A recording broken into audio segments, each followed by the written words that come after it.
జగన్ సామాన్యుడు రాజకీయం చేస్తే ఇలాగే ఉంటది. మనల్ని ఎవరు రాలేదు నీ కోటలు బద్దల కొడతా. అధాపాతాళానికి తొక్కకపోతే నా పేరు పవన్ కళ్యాణే కాదు. ఓహో కొర్ర కొర్ర మీసోలవాడు కొమరం పులిలో పవనన్నొస్తుండదిగో భగత్ సింగులా. ఓహో చిమ చిమ చీకట్లు చెరిప చెగు వేదరం పవనన్నే వెలుగైతడు ఈ ఆంధ్ర నేలను. వీరాంజనేయుడే దీవెన తోటి కనక దుర్గమ్మకే దండం పెట్టి కథన రంగానికి వారాహిని ఎక్కి కదిలిండే జనసేన చెండను బట్టి. దంధరదం పట్టురిదం పట్టర పంతం పవనన్నే అల్లూరై చేస్తున్నాడు యుద్ధం. దంధరదం కొట్టురిదం పట్టర పంతం జన సైనికని కట్టెవ్వడు చెయ్యర యుద్ధం. First demolition will start from this building.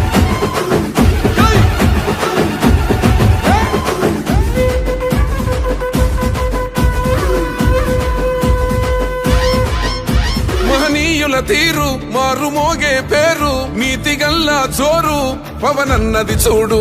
తిక్కరేగిన వాడు లెక్క తేల్చే తోడు నిగ్గదీస్తున్నోడు పాలకులను నేడు. 10 మంది కడుపే నిండాలంటుండు అవినీతి అంతం కావాలంటుండు. అందుకే చేస్తుండు ఆగని అలవని పోరాటం. దంధరదం పట్టురిదం అజల్ దంధరదం కొట్టురిదం పట్టర పంతం పవనన్నే అల్లూరై చేస్తున్నాడు యుద్ధం.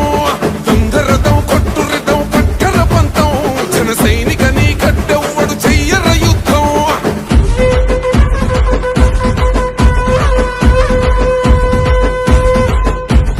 అనకాపల్లి ప్రజానికాన్ని ఉత్సాహపరచడానికి ముఖ్య అతిథిగా విచ్చేసిన నర్సిరెడ్డి అన్నని మాట్లాడవలసిందిగా కోరుకుంటున్నాం. గౌరవనీయులైనటువంటి సభాధ్యక్షులు స్వరూప గారికి,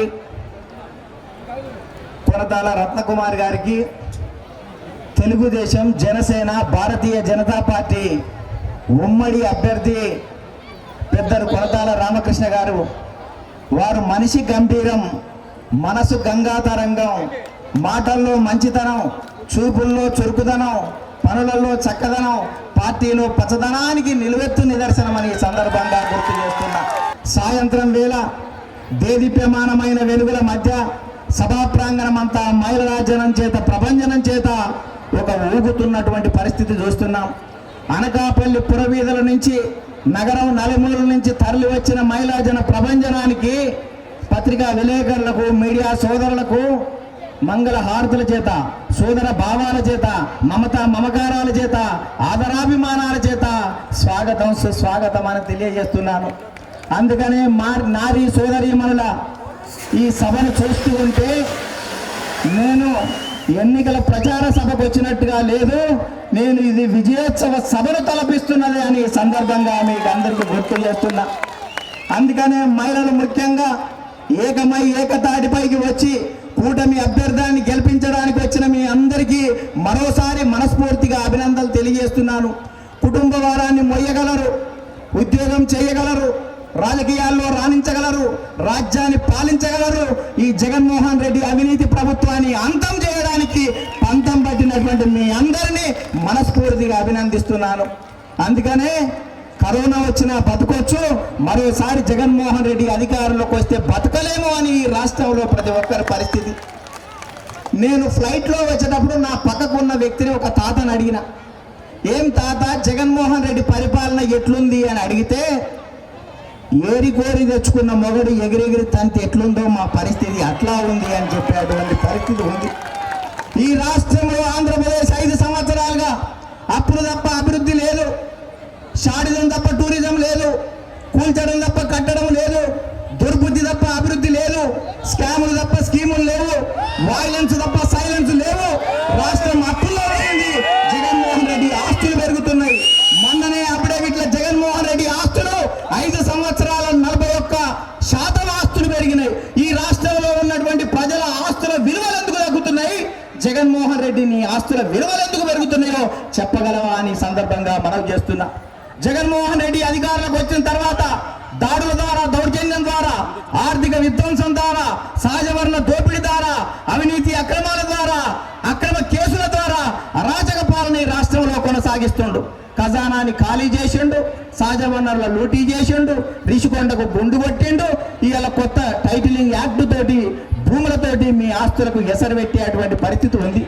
అందుకనే 100 ఎలుకలు తిన్న పిల్లి తీర్థయాత్రలకు పోయినట్టు మళ్ళీ ఎన్నికల ప్రచారానికి వచ్చిండు. అమ్మా ఒక్క అవకాశం ఇవ్వ అంటుండు. అరే 5 ఏళ్ళు ఇచ్చిన అభివృద్ధి ఏదిరా నాయన అంటే, ఈసారి నా ఓటేయండి అభివృద్ధి చూస్తానంటుండు. శోభనం గదిలో ఉన్నోడు బయటకు వచ్చంట ఇంకో పెళ్లి చేయి ఉంటే నేను కవల పిల్లలు అంట అంటే ఎట్లుంటారో జగన్మోహన్ రెడ్డి పరిస్థితి కూడా అట్లనే ఉంది అని సందర్భంగా మనం చేస్తున్నా. మా అక్కలు పోయినసారి నమ్మిండ్రు. ఒక్క అవకాశం అంటే మా అక్కలు అందరు బాగానే ఉన్నాడని ఒక్క అవకాశం ఇచ్చిండు.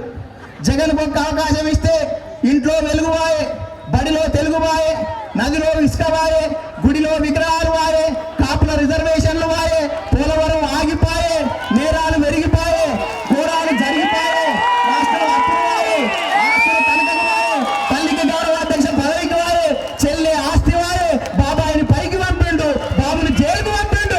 మళ్ళా ఒక అవకాశం అని నీ దగ్గరకు వస్తుంటే ఏ రకంగా నమ్మాలి జగన్మోహన్ రెడ్డి అని ఈ సందర్భంగా అడుగు చేస్తున్నాం. స్టేజ్ మీదకి రాగానే ఇట్లా ఊపుతాడు. దానికి కారణం పిచ్చిన కొడుకులారా, పాదయాత్ర చేసేటప్పుడే గుడి భూములు, బడి భూములు, అసైన్డ్ భూములు, పొర భూములు చూసుకుంటా పోయినా ఇప్పుడు మేసుకుంటూ వచ్చినా ఇవ్వడానికి ఏం లేదని ఇట్లా ఊపుకుంటూ వస్తాడు. అయ్యా జగన్మోహన్ రెడ్డి, నీ ఆర్థిక విధ్వంసంతో ఈ రాష్ట్రంలో ఇవాళ దేశం అన్ని రకాలుగా దిగజారిపోయింది. ఈ రాష్ట్రం పరిస్థితి చూస్తే అప్పుల్లో మొదటి స్థానంలో ఉన్నాం, ముఖ్యమంత్రి ఆస్తుల్లో మొదటి స్థానంలో ఉన్నాం. ఇవాళ దళిత మహిళలపై ఆత్మగౌరవానికి భంగం కలిగట్లు ఆంధ్రప్రదేశ్ మొదటి స్థానంలో ఉన్నది. ఉపాధి హామీ నిధుల దుర్వినియోగంలో మొదటి స్థానంలో ఉన్నాం. గంజాయి అక్రమ రవాణాలో మొదటి స్థానంలో ఉన్నాం. అతి ఎక్కువ అప్పులున్నటువంటి రైతుల్లో మొదటి స్థానంలో ఉన్నాం. కౌలు రైతుల ఆత్మహత్యల్లో 2వ స్థానంలో ఉన్నాం. రైతుల ఆత్మహత్యల్లో 3వ స్థానంలో ఉన్నాం. ఇప్పుడే పెద్దలు చెప్పారు, మహిళల అక్రమ రవాణాలో 3వ స్థానంలో ఉన్నాం. ఇవాళ దళితులపై నేరాల్లో 7వ స్థానంలో ఉన్నాం. గిరిజనులపై నేరాల్లో 8వ స్థానంలో ఉన్నాం. సుపరిపాలనలో 9వ స్థానంలో ఉన్నాం. నీ పరిపాలన ఏమొరగబెట్టింది అని జగన్మోహన్ రెడ్డిని అడుగుతున్నా. ఈ రాష్ట్రంలో పరిశ్రమల మీద దాడి, పారిశ్రామికవేత్తల మీద దాడి చేస్తున్నటువంటి పరిస్థితి ఈ రాష్ట్రంలో స్పష్టంగా ఉంది. కియా మీద దాడి, మైలవరంలో సోలార్ కంపెనీ మీద విధ్వంసం చేసినటువంటి పరిస్థితి, అమర్ రాజాని జువార్ కంపెనీలని ఇబ్బందులకు గురి చేసి పీపీఎల్ రద్దు చేసినటువంటి పరిస్థితి, దాదాపు 10 లక్షల కోట్ల పెట్టుబడులు ఈ రాష్ట్రం నుంచి పారిపోయాయి. బాబు ఐటీని ప్రోత్సహించాడు, జగన్ లూటీని ప్రోత్సహిస్తున్నాడు. అందుకనే జగన్ పాలనలో ఐటీ కంపెనీలే కాదు, అండర్వేర్ కంపెనీలు, జాకీ లాంటి కంపెనీలు కూడా పారిపోతున్నటువంటి పరిస్థితి ఉంది అని ఈ సందర్భంగా మనవి చేస్తున్నాం.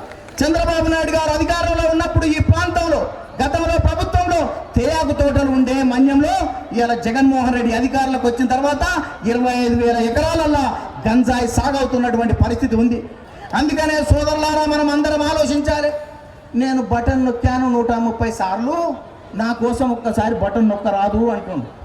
అవు జనసేన, బీజేపీ, టీడీపీ కూటమికు బటన్ నొక్కుతాం, నీ వైకాపాని బండకేసి తొక్కుతాం అని ఈ సందర్భంగా మనం గుర్తు చేయాలి.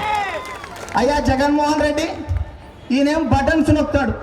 అనంతపురంలో ఎంపీ ఉన్నాడు, ఆయన లైవ్లోనే బటన్ చెప్తుంటాడు. అటువంటి చరిత్ర కలిగినటువంటి పార్టీ. అయ్యా జగన్మోహన్ రెడ్డి గారు ప్రతిదానికి బటన్ నొక్కే కార్యక్రమం చేస్తున్నారు. చంద్రబాబు నాయుడు గారు ముఖ్యమంత్రిగా ఉన్నప్పుడు 11,80,000 ఇండ్లు ఇచ్చాడు, బటన్ నొక్కాడా అని అడుగుతున్నా. 54 లక్షల మందికి 2,000 రూపాయల పెన్షన్ ఇచ్చాడు, బటన్ నొక్కకుండానే ఇచ్చాడు కదా అని అడుగుతున్నా. దాదాపు 86,04,304 మంది డ్వాక్రా గ్రూపులకు 20,000 కోట్ల రుణాలు ఇచ్చాడు కదా, బటన్ నొక్కాడా అని అడుగుతున్నా. 4,30,000 మంది నిరుద్యోగులకు 2,000 రూపాయలు వృత్తి ఇచ్చాడు, ఆయన ఎప్పుడన్నా బటన్ నొక్కాడా అని అడుగుతున్నా. 1,87,000 మంది బాలికలకు సైకిళ్ళు ఇచ్చాడు కదా, ఆయన ఏమైనా బటన్ నొక్కాడా అని అడుగుతున్నా. దాదాపు ఈ రాష్ట్రంలో 24,000 కిలోమీటర్లు సీసీ రోడ్లు వేశాడు కదా, ఎప్పుడన్నా బటన్ నొక్కాడా అని అడుగుతున్నా. బటన్ నొక్కకున్నా కానీ ప్రజల భవిష్యత్తు గురించి ఆలోచించి కార్యక్రమాలు చేస్తాయి. గతంలో ఏ ప్రభుత్వం అయినా మీ అకౌంట్లకు డబ్బులు ఇస్తారు, ఈయన ప్రతిదానికి కూడా బటన్ నొక్కేటువంటి కార్యక్రమానికి శ్రీకారం చుట్టిండు జగన్. అందుకనే ఈ జగన్మోహన్ రెడ్డి బయటకు వచ్చేటువంటి పరిస్థితి లేదు. అందుకనే ఈ కూటమిలో ఉన్నటువంటి వ్యక్తులు చాలా మంచి వాళ్ళు, అపారమైనటువంటి అనుభవం, మంత్రిగా చేసిన అనుభవం ఉంది. అక్కడ చంద్రబాబు నాయుడు గారు విద్యార్థిగా, విద్యార్థి నాయకునిగా, ఎమ్మెల్యేగా, మంత్రిగా, ముఖ్యమంత్రిగా, ప్రతిపక్ష నేతగా అపారమైన అనుభవం ఉంది. పైన మోడీకి ఉంది. ఈ త్రిమూర్తుల కలయికతోటి ఈ రాష్ట్రం అభివృద్ధి పదంలో నడవాలి అని అడుగుతున్నా. అందుకనే డ్రైవింగ్ వచ్చిన మంచి డ్రైవర్ ఉన్నారనుకో, బస్సులో ప్రశాంతంగా కూర్చుంటాం. డ్రైవింగ్ రాను చేతులు పెడితే వాడు బొందలేస్తాడో, మన భవిష్యత్తు ఏం చేస్తాడో తెలియదు. కాబట్టి సమర్థవంతమైన ఈ నాయకత్వాన్ని నమ్ముకోండి, ఈ రాష్ట్ర భవిష్యత్తును తీర్చిదిద్దుకోండి అని ఈ సందర్భంగా మీ అందరికీ విజ్ఞప్తి చేస్తున్నాం. అందుకనే మహిళలారా, పూజ్యులు, గౌరవనీయులు, విజ్ఞులు, విజ్ఞానవేత్తలు, దేశభక్తులు, పుర ప్రముఖులు, గ్రామ పెద్దలు, యువకులు, మా అక్క చెల్లెళ్ళందరూ దాదాపు ఈ ప్రాంగణం మొత్తం 10,000 మంది ఉన్నారు. 10 రోజులు రోజు ఒకరిని మార్చండి, మీరే 1,00,000 మంది అవుతారు. ఈ రాష్ట్రం అనకాపల్లి నుంచి ఈ రాష్ట్రంలోనే అత్యధిక మెజార్టీ తోటి గెలిపించేటువంటి బాధ్యత మీదే అని సందర్భంగా మనవి చేస్తున్నా. జెండాలు వేరైనా ఎజెండా ఒక్కటే అయ్యింది. అందుకనే ఇంటిపై జెండా, ఒంటిపై కండువా దినమంతా ఉండాలి, జనమంతా చూడాలి. ఊరూరు తిరగండి, గొంతెత్తి చెప్పండి, జగన్మోహన్ రెడ్డి అరాచకాలను గెలిపించండి. ఈ కూటమి అభ్యర్థులను ఈ సందర్భంగా విజ్ఞప్తి చేస్తూ మీరందరూ కూడా కలిసి కట్టుగా, కలిపి జట్టుగా, పార్టీకి పట్టుగా రాష్ట్ర భవిష్యత్తు కోసం మనం ముందుకు పోవాలి. ఈ కూటమి గెలిస్తే పరిశ్రమలు వస్తాయి, పారిశ్రామికవేత్తలు వస్తారు, పెట్టుబడులు వస్తాయి, నైపుణ్యం కలిగేటటువంటి విద్య వస్తుంది, ఉద్యోగాలు వస్తాయి, ఉపాధి అవకాశాలు వస్తాయి, మన ఆస్తులకు విలువ వస్తుంది.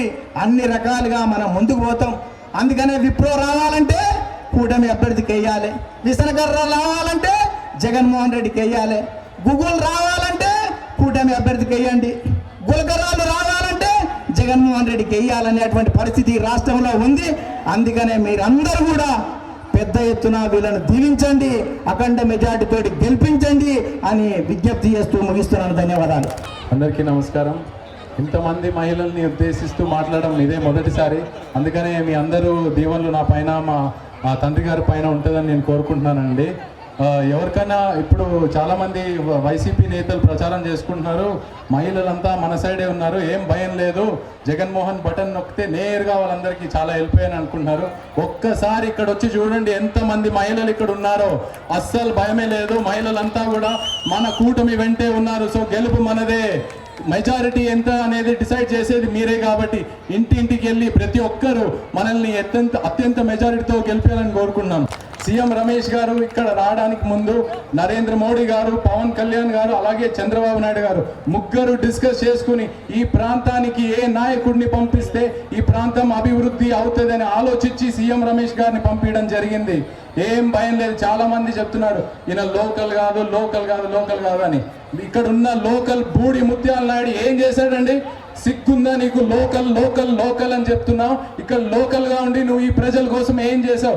ఏం చేయలేదు. నీ నియోజకవర్గంలోనే ఏం చేయలేదు. ఇక్కడ ఇప్పుడు పార్లమెంట్ లో పోటీ చేసి నువ్వు ఏం చేస్తావు? ఇప్పుడు ఇక్కడ ఉండే ప్రజలందరికీ అది ఈ విషయాలన్నీ బాగా తెలుసు. దానికోసం భయమే లేదు. మీకు ఇంకో విషయం ఏంటంటే మన గుర్తులు, ఇప్పుడు మీరు పోలింగ్ బూత్ లోకి వెళ్ళగానే మొదటిగా ఇచ్చేది పార్లమెంటు ఓటు, అది కమలం గుర్తు. బాగా గుర్తు పెట్టుకోండి, మొదటి ఓటు పార్లమెంటుకి అది కమలం గుర్తు. అలాగే రెండో ఓటు మన రామకృష్ణ గారికి ఎమ్మెల్యే గుర్తు గాజు గ్లాస్. ఈ రెండు గుర్తులకు ఓటేసి అత్యంత మెజారిటీతో ఇద్దరిని గెలిపించాలని కోరుతున్నాను. Thank you. శ్రీ దాడి రత్నాకర్ గారిని మాట్లాడాల్సిందిగా కోరుకుంటున్నాను. ఇవాళ మహిళా వాళ్ళు ఇంతమంది వస్తూ ఉన్నారు. ఇవాళ రాష్ట్రంలో అనేక డ్వాక్రా సంఘాలు ఉన్నాయి. అసలు ఈ డ్వాక్రా సంఘాలను ఏర్పాటు చేసిందే ఆనాడు తెలుగుదేశం పార్టీ, ఆనాడు చంద్రబాబు నాయుడు గారు, ఆనాడు అనకాపల్లి పట్టణంలో కానీ అనకాపల్లి నియోజకవర్గంలో కానీ అవాళ మేమందరం ఇంటింటికి తిరిగి వీధుల్లో తిరిగి డ్వాక్రా సంఘాలు పెట్టమంటే అవాళ మహిళా వాళ్ళు మేము బయటకు రావడం ఏంటంటే, మేము వీధుల్లోకి రావడం ఏంటి, మా భర్తలు ఒప్పుకోరు అని ఒక్కొక్క వీధిలో ఒక్కొక్క సంఘం కూడా ముందుకు వచ్చేవారు కాదు. మరి అటువంటి తెలుగుదేశం పార్టీ హయాంలో అనేక మార్లు ఆ మహిళల్లో చైతన్యం తీసుకొచ్చి ఇవాళ డ్వాక్రా సంఘాలు ఏర్పాటు చేసి డ్వాక్రా సంఘాల ద్వారా రుణాలు ఇచ్చి మరి వాళ్ళంతటి వాళ్ళు ఉపాధి కల్పించే విధంగా వాళ్ళ ఇళ్లలో వాళ్ళు వేరే భర్తల మీద ఆధారపడకుండా వాళ్ళ పిల్లల భవిష్యత్తు కోసం వారు ఉపాధి స్వయంగా చూసుకునే విధంగా ఇవాళ ఉపాధి కల్పన చేసిందే తెలుగుదేశం పార్టీ. మరి అదేవిధంగా ఆనాడు తెలుగుదేశం పార్టీలో మరి ఆ నాన్నగారు ఎమ్మెల్యేగా మంత్రిగా ఉన్నప్పుడే కాకుండా మరి కొరటాల రామకృష్ణ మంత్రిగా ఉన్నప్పుడు, అదేవిధంగా పీల గోవింద సత్యనారాయణ గారు మంత్రిగా ఉన్నప్పుడు కూడా ప్రతి మహిళ భద్రతగా ఇవాళ అనకాపల్లి నియోజకవర్గం నియోజకవర్గంలో కాకుండా రాష్ట్రం కూడా సస్యశ్యామలంగా ఉండేవారు.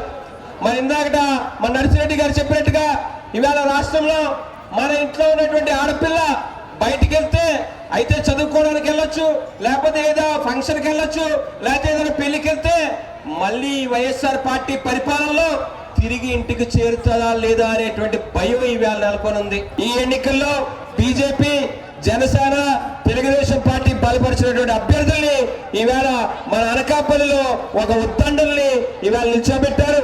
ఆ ఇద్దరిని కూడా మనకు గెలిపించుకోవాల్సిన అవసరం ఉందని మనస్ఫూర్తిగా మీ అందరినీ కోరుకుంటూ ఆ 2 ఓట్లని కూడా ఈవేళ గాజు గ్లాసు గుర్తు, కమలం గుర్తు, సైకిల్ గుర్తు ఉండదమ్మా ఇక్కడ అనకాపల్లిలో.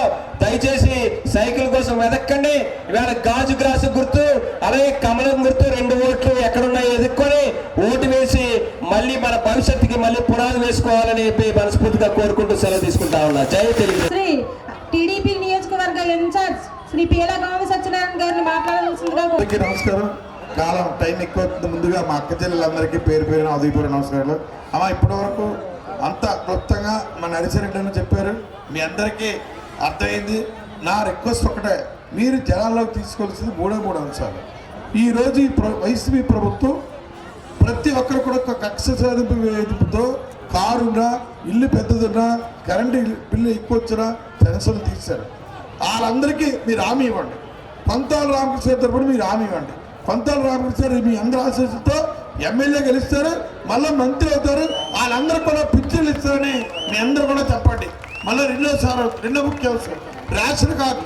కొత్తగా పిల్లలకి రేషన్ కార్డులు ఇవ్వట్లేదు. రేపు అందరూ కూడా పంతాల రామకృష్ణ ఎమ్మెల్యే మంత్రి అయిన తర్వాత అందరికీ రేషన్ కార్డులు ఇస్తారు. ఆ రేషన్ కార్డు ద్వారా మళ్ళా వాళ్ళకి సొంత ఇల్లు కరెంట్ నెరవేర్చడానికి అది ఒక సువర్ణ అవకాశం. ఆ విషయంలో పంతాల రామకృష్ణ గారు ముందంజలో ఉంటారని మీ అందరికీ పేరు పేరున విజ్ఞప్తి చేస్తాడు. అలాగే కొత్తగా పెన్షన్లు కూడా అర్హులలో అందరూ కూడా పింఛన్లు ఇచ్చే బాధ్యత రేపు రాబోయే రోజుల్లో పంతాల రామకృష్ణ తీసుకుంటారు. అలాగే ముఖ్యంగా పార్టీలు తిరుమూర్తిలో జనసేన, తెలుగుదేశం, బీజేపీ 3 పార్టీలు ఆగిపోయాయి కాబట్టి మా కార్యకర్తలకి, బీజేపీ శ్రేణులకి, అలాగే జనసేన అందరికీ కూడా పేరు పేరున విజ్ఞప్తి చేస్తారు. అడగాలన్నా అధికారంలో రావాలి, సహనం కావాలా. చిన్నవి వస్తే దయతో అన్ని విధంగా భావించకండి. మనం ఈ 5 సంవత్సరాలు 20 సంవత్సరాలు వెనక్కి వెళ్ళిపోయి ఈ సైకో వల్ల దయతో ప్రతి ఒక్కరు కూడా అవగాహన అందరికీ చెప్పి రేపు రాష్ట్రం మంచి అభివృద్ధి చెందాలంటే దాంట్లో మన నియోజకవర్గం నుంచి పంతాల రామకృష్ణ గారు మీ అందరి ఆశీస్సులతో ఎమ్మెల్యే అయితే ఆయన రేపు క్యాబినెట్లో మంత్రి కూడా అవుతారు. ఆయన మంత్రి అయితే మన నియోజకవర్గం ఎక్కువ అభివృద్ధి చేస్తారు. అలాగే మన అందరి అభిమాన నాయకుడు చంద్రబాబు అక్కడ ముఖ్యమంత్రి అవ్వాలని పవన్ కళ్యాణ్ ఆయన త్యాగం చేశాడు. ఆయన ముఖ్యమంత్రి అనుకున్న వ్యక్తి చంద్రబాబు నాయుడు గారిని త్యాగం చేసేటువంటి మీ అందరూ కూడా సహృదయంతో మన కేంద్ర మద్దతు కావాలని నరేంద్ర మోడీ గారికి కూడా మనతో ఉమ్మడిగా ఉండడం అనేది కూటమిలో ఉండడం చాలా అదృష్టం. మీ అందరూ కూడా పేరు పేరుని విజ్ఞప్తి చేస్తారు. సమయభావం లేదు, ఇక్కడ చర్చించుకున్నది ముందు మా నర్సిరెడ్డి అని చెప్పేది మీరందరూ గ్రామాల్లో చెప్పాలని మరొక్కసారి పేరు పేరున హృదయపూర్వక నమస్కారం తెలుపుకుంటూ సెలవు తీసుకుంటాం. అనకాపల్లి నియోజకవర్గం కూటమి అభ్యర్థి కాబోయే మంత్రి గారు గౌరవనీయులు శ్రీ కొనతాల రామకృష్ణ గారిని మాట్లాడవలసిందిగా కోరుకుంటున్నాం. జై పవన్ కళ్యాణ్, జై పవన్ కళ్యాణ్, జై చంద్రబాబు నాయుడు, జై చంద్రబాబు నాయుడు, జై మోడీ, జై మోడీ. ఈరోజు ఈ సమావేశానికి వచ్చేసిన ఈ అక్క చెల్లెళ్ళు, తల్లులు, కూతుర్లు అందరికీ కూడా నా హృదయపూర్వక నమస్సుమాంజలు. మీరెంతో ఆప్యాయంగా, ప్రేమతో, అభిమానంతో ఇంత మండు టైంలో కూడా వచ్చి ఈ కార్యక్రమాన్ని విజయవంతం చేయాలని ఏ సంకల్పంతో అయితే వచ్చారో, మీరు మామూలు స్త్రీలు కాదు. మన స్త్రీ అంటే ఆది పరాశక్తులు మీరంతా. ఈరోజు నరకాసురుని వధించాలన్నా, భస్మాసురుని వధించాలన్నా మీకు ఆది పరాశక్తి స్త్రీయే చేసింది. అక్కడ మోడీ గారిని ప్రధానమంత్రి చేయాలనేటువంటి ఆలోచనతో వచ్చినటువంటి ఈ సోదరిమణుల అక్కజల్లులందరికీ కూడా మరొక్కసారి నా హృదయపూర్వక అభినందనలు. ఈరోజు ఒక రాక్షస ప్రభుత్వం రాష్ట్రంలో ఉంది. గతంలో ఏనాడు కూడా ఇటువంటి దిక్కుమాలినటువంటి ప్రభుత్వాలు లేవు. గతంలో చంద్రబాబు నాయుడు గారు ముఖ్యమంత్రిగా చేసిన, వైఎస్ రాజశేఖర రెడ్డి గారు ముఖ్యమంత్రిగా చేసిన పోటీ పడి అభివృద్ధి కార్యక్రమాలు చేశారు. కానీ ఈ ముఖ్యమంత్రిలో విధ్వంస కార్యక్రమాలు ఎవరు కూడా చేయలేదు. ఈయన పరిపాలన మొదలు పెట్టడమే విధ్వంసంతో మొదలు పెట్టాడు ఆ ప్రజాభవనాన్ని. ఏమ్మా ఈయన చెప్పాడు ఒక్క అవకాశం అని చెప్పారు. ఒక్క అవకాశంతో ఏం చేశారమ్మా? నిత్యావసర వస్తువు ధరలు పెంచారు. ఒక్క అవకాశంతో ఇంటి పన్నులు పెంచారు. ఒక్క అవకాశంతో చెత్త పన్ను వేశారు. ఒక్క అవకాశంతో సారా రేట్లు విపరీతంగా పెంచారు. ఒక్క అవకాశం అని చెప్పి 9 పర్యాయాలు కరెంటు ఛార్జీలు పెంచారు. ఈరోజు సామాన్యుడు బ్రతకలేనటువంటి పరిస్థితి ఉంది. ముఖ్యంగా ఈ మహిళా సోదరిమణులు చూస్తే కొన్ని మీకైనా న్యాయం చేశాడంటే ఈ రాష్ట్రంలో ఈ 5 సంవత్సరాల్లో మహిళలు కానీ మైనర్ బాలికలు కానీ సుమారు 1000 మంది మహిళలు అత్యాచారాలకు గురి కాబట్టారు. ముఖ్యమంత్రి గారి నివాసం పక్కనే భర్త ఎదుర్కొంటానే ఒక మహిళ మీకు అత్యాచారానికి గురి కాబట్టదు. చిన్నపిల్లలైతే సుమారు 1800 మంది చిన్నపిల్లలు అత్యాచారాలకు గురి కాబట్టారు. ఇది న్యాయమా చెప్పండి అమ్మా. వీళ్ళ మీద చర్యలు ఏమైనా తీసుకుందా ఈ ప్రభుత్వం? అది ఒకటే కాదు, ఈ రాష్ట్రంలో మహిళలు దేశం మొత్తం మీద చూస్తే ఈ 5 సంవత్సరాల్లో 34,000 మంది మహిళలు అదృశ్యమైపోయారు రాష్ట్రంలో లేకుండా. వాళ్ళు ఎక్కడికి వెళ్ళారో తెలియదు, ఏమయ్యారో తెలియదు, వాళ్ళు ఎవరు అమ్ముకున్నారో తెలియదు, వారి కిడ్నీలు ఎవరు తీశారో తెలియదు. ఇటువంటి అవమానకర పరిస్థితులు మన రాష్ట్రంలో ఉంది. అత్యంత ఎక్కువ మహిళలు అదృశ్యమైంది ఈ దేశంలో ఆంధ్రప్రదేశ్లో మాత్రమే. అది మన వాడి ఘనత, ఈ ముఖ్యమంత్రి గారి ఘనత. మొన్ననే చూశారు వాళ్ళ అక్క చెల్లెళ్ళు ఏమని చెప్పారమ్మా? వాళ్ళ అక్క డాక్టర్ సునీత చెప్పింది కాస్త స్పష్టంగా, మా తండ్రిని హత్య చేసినటువంటి వ్యక్తులు ఎవరో ఈ ముఖ్యమంత్రి గారికి తెలుసు. ఈయన తెలిసే ఈయన రక్షిస్తున్నాడు వాళ్ళని, ఈయన వాళ్ళకి అవకాశం ఇస్తా ఉన్నాడు, అటువంటి వ్యక్తుల్ని పార్లమెంట్కి పెట్టి ఉన్నాడు. ఇటువంటి నేర చరిత్ర, రక్త చరిత్ర ఉన్నటువంటి వ్యక్తికి ఓట్లు వేయొద్దని స్వయంగా వాళ్ళ అక్క చెప్పింది. మీకు శరీరం ఏం చెప్పిందమ్మా? 3200 కిలోమీటర్ల పాదయాత్ర చేసి ఈయన జైల్లో ఉన్నప్పుడు పార్టీని నడిపి ఈయన అధికారంలో రావడానికి దోహదపడితే ఆ విజయమ్మని ఇంటికి పంపించారు, షర్మిలమ్మనేమో రోడ్డు మీద పెట్టాడు. అంటే సొంత అక్క చెల్లెలకే ఈ పరిస్థితి ఉంటే ఈ రాష్ట్రంలో ఈ వ్యక్తి మనల్ని కాపాడగలడా? ఒక్కసారి ఆలోచించండి. ఇటువంటి వ్యక్తిని తక్షణమే దించాలి. కాబట్టి మన పవన్ కళ్యాణ్ గారు 10 సంవత్సరాల నుంచి ఆయన పార్టీ స్థాపించి ఈ రాష్ట్రం బాగుండాలి, రాష్ట్ర ప్రజలు బాగుండాలి, రాష్ట్ర అభివృద్ధి సాధించాలనేటువంటి ఆలోచనతో ఈ 5 సంవత్సరాలు ఈ ప్రభుత్వం మీద పోరాటం చేస్తూ ఉన్నారే. ఇటువంటి పవన్ కళ్యాణ్ మీద సిద్ధాంతపరంగా మాట్లాడలేక పవన్ కళ్యాణ్ గారు తల్లిని తిట్టేస్తారు, తన భార్య మీద వ్యాఖ్యానాలు చేస్తారు. ఇది ఏమైనా న్యాయమా, ధర్మమా? ఆలోచించండి. కేవలం ఈ ప్రభుత్వంలో ఉన్నటువంటి మంత్రులు పవన్ కళ్యాణ్ గారిని తిట్టడం గురించే మంత్రివర్గంలో వాళ్ళు మంత్రులుగా ఉన్నారు, ఉప ముఖ్యమంత్రులుగా ఉన్నారు.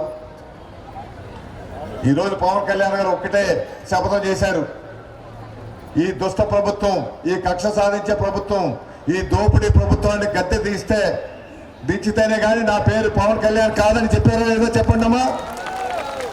నా పార్టీ జనసేన పార్టీ కాదని చెప్పారు. ఈరోజు అటువంటి పవన్ కళ్యాణ్ గారి ప్రతిజ్ఞను మనం నిలబెట్టాల్సినటువంటి అవసరం ఉంది.